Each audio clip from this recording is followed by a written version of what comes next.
पूछा है मोटापा कम करने का उपाय बताएं। इसके लिए तो आजकल हर जगह काउंटर खुले हुए हैं और बहुत बड़े पैमाने पर इसकी शिक्षा दीक्षा दी जा रही है और अधिकांश लोग इस समस्या से पीड़ित हैं, तो हर तरह के उपाय बताए जा रहे हैं। लेकिन आपने मुझसे पूछा है तो ज़रूर मैं 2-3 महत्वपूर्ण बातें कहना चाहूँगा इस संबंध में। दूसरे, आपने पूछा है कि अगर मोटापा कम हो जाए तो मैं अपनी ध्यान साधना भी फिर से शुरू कर सकूं। यानी तब तक आपको प्रतीक्षा करनी पड़ेगी जब तक कि आप मोटापे से मुक्त नहीं हो पाती हैं साधना करने के लिए।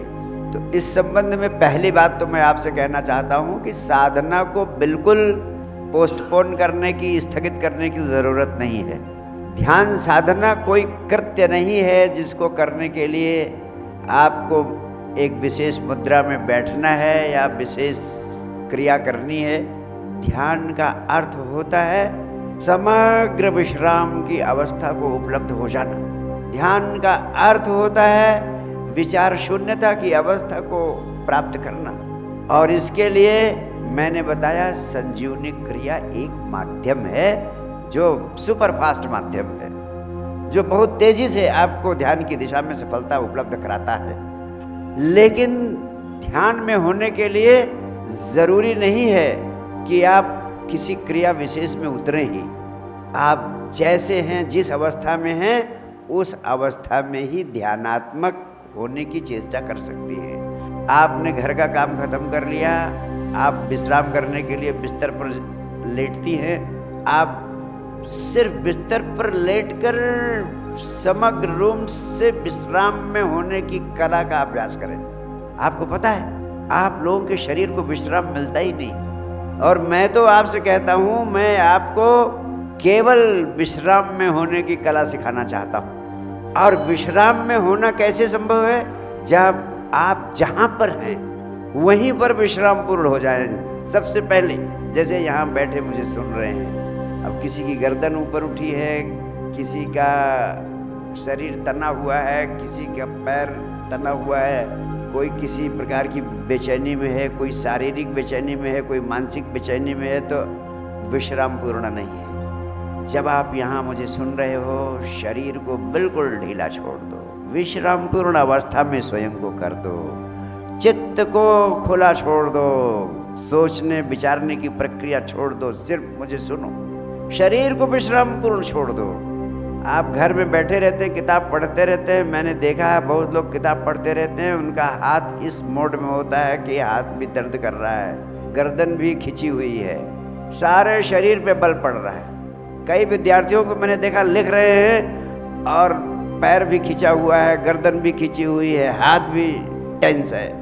काम पूरी तरह नहीं होगा। लिखते समय विश्राम पूर्ण रहे, सुनते समय विश्राम पूर्ण रहे। और जब कुछ नहीं कर रहे हैं तो क्या करते हैं? घर में सोफे पे बैठ जाए, शरीर को बिल्कुल ढीला छोड़ दें और चित्त को, मन को बिल्कुल ढीला छोड़ दें, कुछ नहीं कर रहे हैं। ऐसे 10 मिनट होकर देखिए तो वही ध्यान बन जाएगा, वही ध्यान बन जाएगा। अलग से नहीं करना है कुछ ध्यान।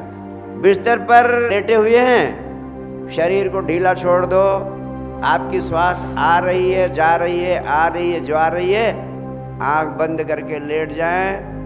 नाक के अगले भाग पर भीतर जाती हुई श्वास के साथ भीतर चले जाएं, बाहर जाती हुई श्वास के साथ बाहर चले जाएं, भीतर जाती हुई श्वास के साथ भीतर चले जाएं, बाहर जाती हुई श्वास के साथ बाहर चले जाएं। श्वास के साथ आना जाना हो रहा है, श्वास के साथ आना जाना हो रहा है। अगर 10 मिनट भी आप इस तरह विश्राम पूर्ण हो जाएं, एक और विचार शून्यता फलित होगी। आप शरीर के तल पर, मानसिक तल पर समग्र विश्राम की अवस्था में होंगे, वो भी ध्यान हो जाएगा। तो 24 घंटे इस तरह की क्रियाओं में विश्राम पूर्ण होकर आप ध्यानात्मक हो सकते हैं। जब भी विश्राम करने का मन हो, बिस्तर पर लेटकर आती हुई श्वास, जाती हुई श्वास को 10 मिनट, 15 मिनट, 20 मिनट देखते रहे। आप देखिए अकल्पनीय शांति, अकल्पनीय आनंद मिलेगा। आपकी जीवन ऊर्जा इकट्ठा होगी, वही सफलता दिलाती है, वही आपके भीतर प्राण शक्ति पैदा करती है। आपकी एनर्जी संग्रहित होती है। तो पहली बात मैंने कही कि प्रतीक्षा न करें कि शरीर कब पूरी तरह पतला हो जाएगा तब ध्यान साधना शुरू होगी। आप बिस्तर पर सोने जाती हैं, रात्रि शैया ध्यान करें, दिन में विश्राम करती हैं, विश्राम करके श्वासों के साथ 10 मिनट 15 मिनट होने का अभ्यास करें। खेल खेल में ध्यान साधना होगी, खेल खेल में ध्यान आपके जीवन का अंग बनेगा। ध्यान का मतलब आनंद, और धीरे धीरे आनंद की जगह परमानंद आपके जीवन का अंग बनता जाएगा। छोटी छोटी क्रियाओं में जागो। मैं परम जागरण की बात नहीं करता कि एक दिन आपके भीतर विराट आनंद परमात्मा के रूप में प्रकट हो जाएगा। मैं कहता हूँ छोटी छोटी क्रियाओं में जागो, थोड़ा होश पूर्ण हो जाओ। जब भी घर में लड़ाई का मौका आ जाए थोड़ा होश में आ जाओ कि समय वेस्ट नहीं करना है, इसकी जगह लड़ने की जगह विश्राम कर लेते। अगर होश रहे तो लड़ाई खत्म हो जाएगी। आप सोचोगे कि एक और लड़ाई है, उससे क्या मिलेगा? गुस्सा गुस्सी और तनाव। और दूसरी ओर अगर 15 मिनट में बिस्तर पर लेट जाऊंगी और श्वास को आते जाते हुए देखूंगी तो मुझे आनंद, और आनंद धीरे धीरे परमानंद यानी परमात्मा में मिलेगा। एक और झगड़े से तनाव मिलेगा, दूसरी ओर 15 मिनट बिस्तर पर लेटकर श्वास के साथ हो जाऊंगी तो परमानंद परमात्मा मिलेगा। तो देखो घर से झगड़े भी विदा होने लगेंगे, विसर्जित होने लगेंगे। आप छोटी छोटी चीज़ों में होशपूर्ण होने का अभ्यास करो और आपका जीवन ध्यानात्मक बनेगा।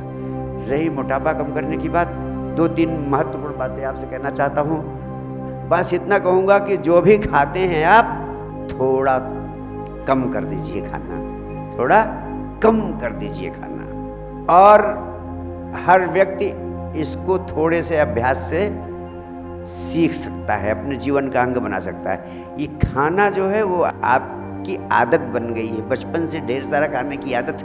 कई मित्र मुझसे मिलते हैं, वो बताते हैं गुरुजी मजबूरी मेरी ये है कि जब तक बाज़ार का तला हुआ खाना नहीं आता है घर में, वो स्वादिष्ट खाना, तब तक मुझे तृप्ति नहीं मिलती। तो कुछ ऐसा करो, उनकी प्रार्थना है कि गुरुजी ये बाज़ार से खाना मंगाना मेरा बंद हो जाए। तो अब वो कहते हैं कि गुरुदेव इसमें मेरी सहायता कीजिए।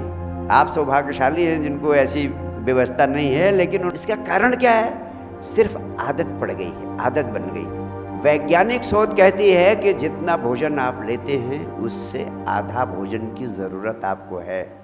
आधा भोजन आप व्यर्थ में अपने शरीर में डालते हैं, हर व्यक्ति।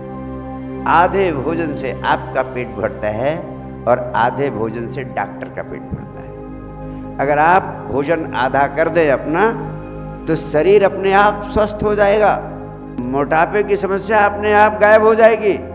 और कैसे आप ये करेंगे? आप हर व्यक्ति का शरीर उसके निकटतम है, वो अपने शरीर की आवश्यकता को जानता है। वो हर व्यक्ति समझ सकता है कि कैसे वो अपने डाइट को कम कर सकता है। 2 बार खाते 3 बार खाते हैं, पहले आधा रोटी कम करो, फिर 1 रोटी कम करो, थोड़ा थोड़ा कम करो। जितना कम करने से आपके ऊपर कोई फर्क ही न पड़े। तो पहली बात तो इनटेक कम कर दो। और दूसरी चीज़, कम से कम 3 बार गर्म पानी जरूर पियो। प्रातःकाल सोकर उठते 1 गिलास गर्म पानी, लंच करते हैं आप, लंच के बाद कम से कम 1 घंटा बाद 1 गिलास गर्म पानी, और रात्रि का भोजन करते हैं उसके 1 घंटे बाद 1 गिलास गर्म पानी। सिर्फ 3 बार आप 3 गिलास गर्म पानी पिए और अच्छा खासा गर्म हो, चाय की तरह पिए। मैं कहता हूँ 90% मोटापे की प्रॉब्लम खत्म हो जाएगी। बस यही 2 काम कर लें आप, ज़्यादा काम नहीं बताऊँगा, सिर्फ 2 काम कर लें।